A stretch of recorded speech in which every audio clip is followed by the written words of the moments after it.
Violet arrives like a secret you almost miss, a small bloom choosing the low places, tucked close to the earth, as if beauty doesn't need to announce itself to be real. There's a reason its fragrance feels like a ghost. Violets contain a natural aromatic chemistry, ionones, molecules that briefly desensitize the scent receptors in your nose.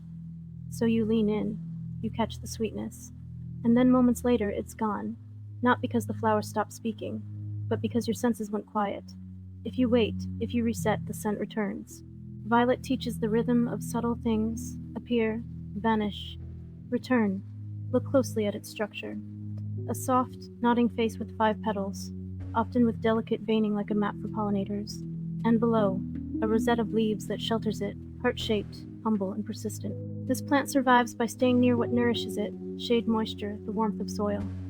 And Violet has always lived in the realm of the unspoken. In art and folklore, it carries the symbolism of modesty, secrecy, hidden love, the feeling kept close to the heart instead of made into a spectacle. In Victorian floriography, violets could say what a person couldn't: I'm thinking of you. In ancient Rome, there was Dies Violaris, a day for violets placed on graves. Because they grow low and bow their heads, they became companions of mourning, soft bridges between life and what comes after. Even the phrase shrinking violet echoes this, not true invisibility, but a quiet presence that doesn't reach for attention. And then, one of Violet's most haunting truths: it makes 2 kinds of flowers. The showy purple blooms are for the insects, but it also produces hidden, closed flowers near the soil, flowers that never open, that self-pollinate in secret, ensuring the future, even when conditions are harsh. The hidden ones are not lesser. They are the promise. Violet has a long life in perfumery, a scent often recreated, chaste. And in the kitchen too, candied violets, syrups, delicate decorations, like spring made edible.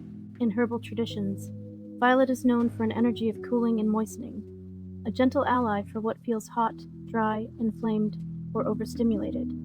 And in old medieval language, it was used to comfort the heart and soften heaviness, grief that sits in the body like weight. So as we begin this chapter, let Violet remind you, truth is not static. Just because you can't sense something in this moment doesn't mean it isn't there. Sometimes the medicine is to pause, to clear the noise, to let your senses reset, and to discover what was quietly present all along.